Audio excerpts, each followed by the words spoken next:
Today, we're doing something a little different. We're stepping inside the mind of a nation builder by exploring the library that helped build the man. I mean, it's a huge question, right? But one way to start tackling it is to look at the personal bookshelf of a country's founder. We're about to find out what a leader is reading when they're tasked with creating a brand new republic from the ashes of an old empire. And that leader is Mustafa Kemal Atatürk. Now, he wasn't just a casual reader. Think of him as an active debater, constantly arguing with the authors he read. His books, they're absolutely covered in underlines, notes, and symbols, which gives us a direct window into his mind as he was shaping a whole new identity for his country. Okay, so how on earth can we know what he was actually thinking?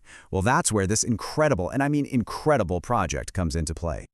You see, for years, a team of researchers took on this just monumental task. Their job? To catalog not just the thousands of books Ataturk read, but to document every single mark he ever made inside them. And this is the result. A massive, multi-volume collection. This is actually our main source for today. It's this incredibly detailed survey of his entire personal library, which is housed at Akademi, his mausoleum. It basically lets us play historical detective, you know? We get to piece together his entire intellectual journey. But, reading his notes isn't exactly straightforward. It takes a kind of translation. And I don't just mean the language. We're talking about the script itself. Let's take a look at how that actually works. So here you can see that whole decoding process in action. On the left, that's the original Ottoman Turkish, which uses an Arabic script. And on the right, that's the modern Turkish transliteration. This amazing work makes his private thoughts totally accessible.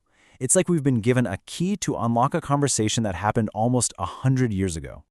And I really have to stress this point. He wasn't just some passive book collector. No way. This guy was an active, critical reader. He argued, he questioned, he agreed, he put ideas together. Seriously, every single page is proof of a mind that was in constant conversation with the greatest thinkers of all time. So, what exactly was on his bookshelf?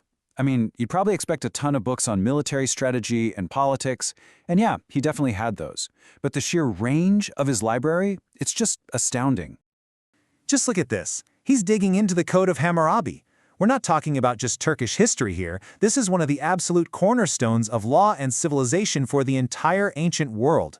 It's so clear he was searching for those first principles, the really fundamental ideas that societies are built on.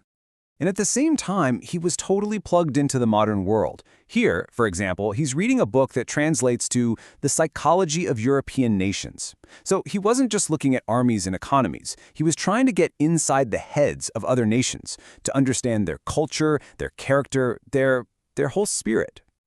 And this one is just brilliant because it shows how forward-thinking he was. The title translates to something like Beautiful Women in History. But don't let the title fool you. It's not about looks, it's all about influential women who literally shaped their times. When you see him reading this, you can almost watch the intellectual seeds being planted for the massive social reforms he'd later bring in, the ones that completely changed the game for women's rights in Turkey. All right, so we've seen what he was reading. But honestly, the truly fascinating part is how he read. His little marks and notes, they're like a language all their own. Okay, take a look at this page right here.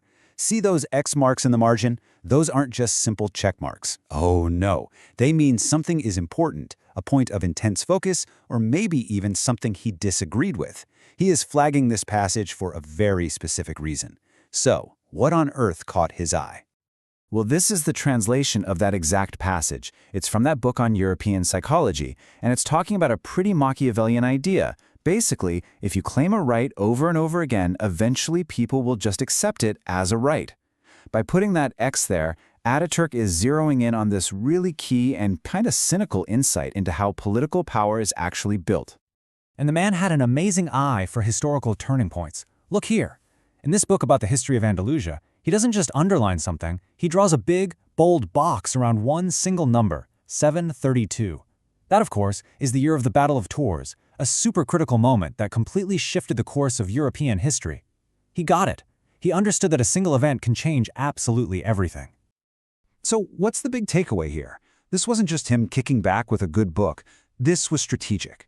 He was actively mining the past for lessons, searching for patterns, and gathering all the intellectual tools he could find to build a modern country from the ground up. So when you start to put all these little pieces together, the books he chose, the notes he made, the sheer scope of his interests, a really clear picture of his method starts to emerge.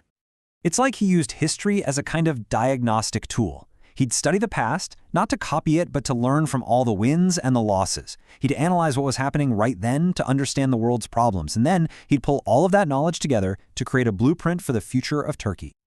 When you really think about it, his library wasn't some quiet escape from the world. Not at all. It was his workshop. It was his intellectual armory. It's where he literally forged the ideas that would go on to become the laws, the culture, and the entire identity of a new nation. And that really leaves us with one final thought to chew on. We've just seen how one person's bookshelf could provide the entire intellectual foundation for a country. It can't help but make you wonder, right? In our age of just infinite information, what ideas are on our shelves? And maybe more importantly, what are we choosing